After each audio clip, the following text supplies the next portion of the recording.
o maia se o tātou tāpo i atu i le tua. Ia o tauvi i atu i le li, ia o tauvi i atu i le tua i lo manu manu. Ia o tauvi i atu, ia vivi i atu o tau i ate ia i le vane munimo o i airo na malosi. Ia o tauvi i atu i ate ia o na ona mea mamana, vivi i atu i ate ia e tusa molona siri ese.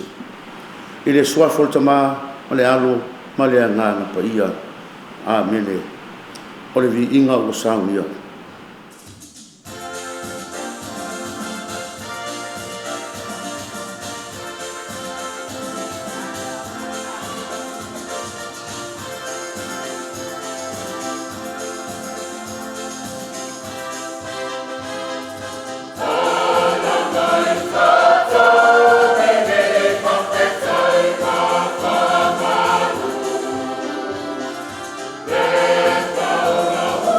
Bye.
Folanga Afioga Paia le tua ma le tusi mua Ioane lona mata upu e wha e fola le whai upu e sifuma le iwa i le lua sifuma le tasi wha awau le mata upu e lima i lona whai upu mua i le whai upu e wha o le alofa i le atua ia alofa foi o ia i lona uso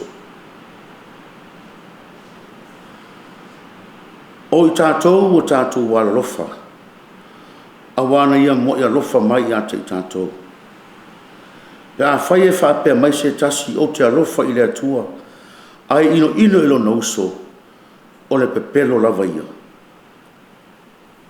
awa o le alofa i lona uso o ia wa ai atu i ai ele mawhai o nā alofa o ia i le atua o ia le wa ai atu i ai o le nei fo i polo inga o tātou maua mai ia te ia o le alofa i le atua ia alofa foi o ia i lona uso o i lātou uma o e tari tonu o Iesu o le keviso lava lea o whanau mai i lātou mai le atua o i lātou ma foi o e alofa i le ana le whanau e alofa foi i lātou i lana whanau o le mea lava le nei o tātou i loa i alofa i tātou i le whanau o le atua pe a tātou o alofa i le atua ma tausi i ana polo inga awa o le nei lava le alofa i le atua ia tātou tausi i ana polo inga e le ma mafa fo i ana polo inga awa o lātou uma o e whanau mai i le atua e manu malo i lātou i le lalolangi o le nei fo i le manu malo e manu malo ai i le lalolangi o lo tātou whātua tua lava o le upu o le alii le atuae whaafitai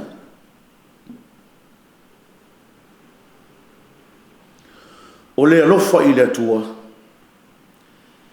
ia alofa foi o ia i lona uso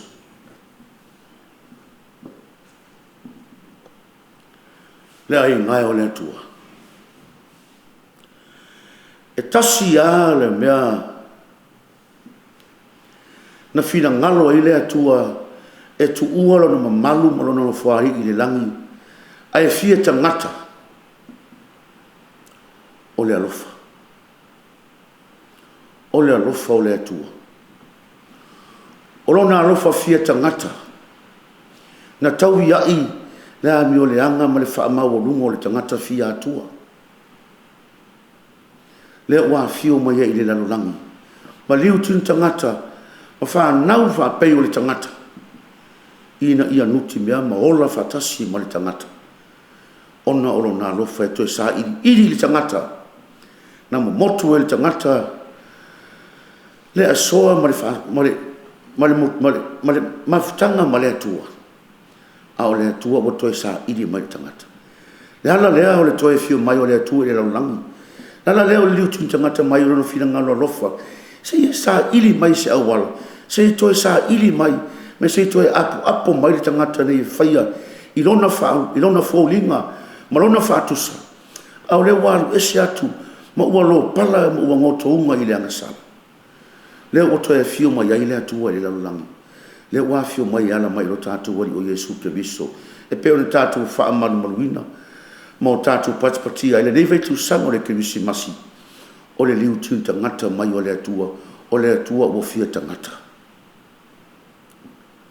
lau soe au ina i tātou e le atua o lona fina ngalo fo i lea peo na mea te tātou e le apostolo Ioane e mori mau Ioane i le alofa o le atua awa whamai le mori mau o ia lea o le so o sa whaalango i le fata o lo tātou wali o Iesu ke viso na ia langona lei le tātā o le fatu o le alofa o le atua o ia ke viso lea le wa mori mau e le apostolo i le alofa le nā o le atua a le nā fo i le fina ngalo le atua mo i tātou Samoa i o tātou wala lofa e whape o nā lofa mai o i te tātou o le atua wao ina fo i tātou e lo tātou wali ina i o tātou wala lofa ati o tātou uso a tangata